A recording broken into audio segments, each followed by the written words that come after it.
n'est absolument pas condamné par le droit français.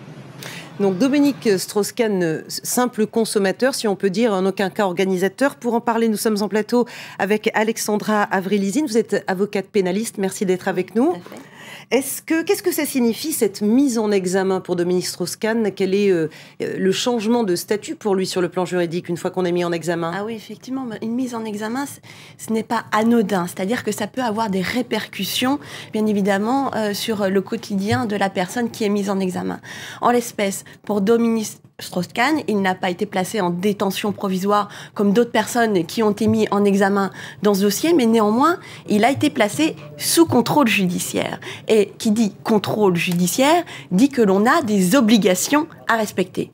Ces obligations et ces contraintes pour Dominique Strauss-Kahn, quelles sont-elles? Il y en a plusieurs. Il ne doit pas rentrer en contact avec les autres personnes mises en examen. Il ne doit pas rentrer en contact aussi avec les victimes, les témoins dans ce dossier.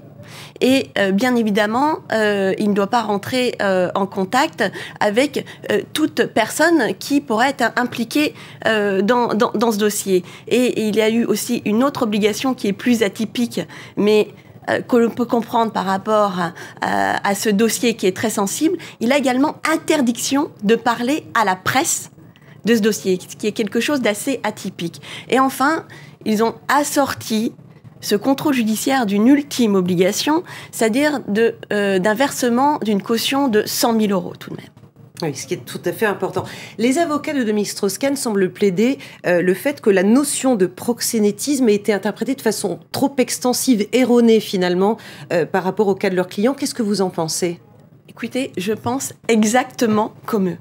Parce que pour être accusé de proxénétisme, ce qui est une infraction excessivement grave, il faut avoir contribué au fait d'entraîner quelqu'un dans la prostitution, ou alors il faut en tirer un certain profit, ou alors il faut exercer certaines pressions sur une personne pour qu'elle se prostitue.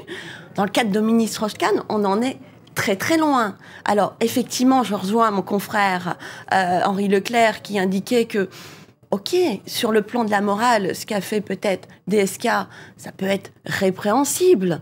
Bon, voilà, on peut juger la valeur morale d'un homme, mais en tout cas, pénalement, pour moi, cette infraction n'est absolument pas constituée. Si toutefois ce point de vue s'imposait, qu'est-ce que risque DSK?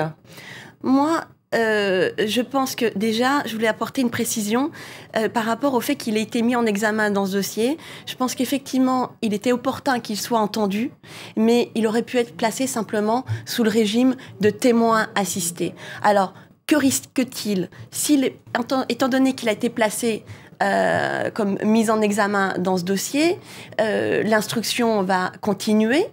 A priori, cette instruction a déjà bien avancé, puisque ça fait déjà presque 1 an qu'elle a été entamée.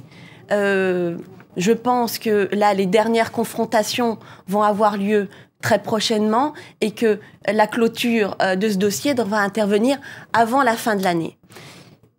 Les juges qui sont en charge de ce dossier, de cette mise en examen, devront alors décider s'il y a lieu de renvoyer Dominique Strauss-Kahn devant ces juges, c'est-à-dire devant un tribunal correctionnel, ou alors s'il y a lieu de prononcer un non-lieu, ce qui est encore tout à fait possible. Quand vous êtes mis en examen, cela ne veut pas dire que vous êtes coupable. Absolument. Voilà, c'est juste vous êtes mis en cause et vous devez être placé sous un certain régime assez restrictif, mais néanmoins, on ne peut pas préjuger de la décision des juges d'instruction. Et de la décision des juges. Merci beaucoup. Présomption d'innocence, bien évidemment. Merci beaucoup, Alexandra Avril-Lizine, donc avocate, pénaliste. Merci d'avoir été avec nous dans cette édition. Il y aurait un 3e homme dans l'affaire Mohamed Merah. Les enquêteurs tentent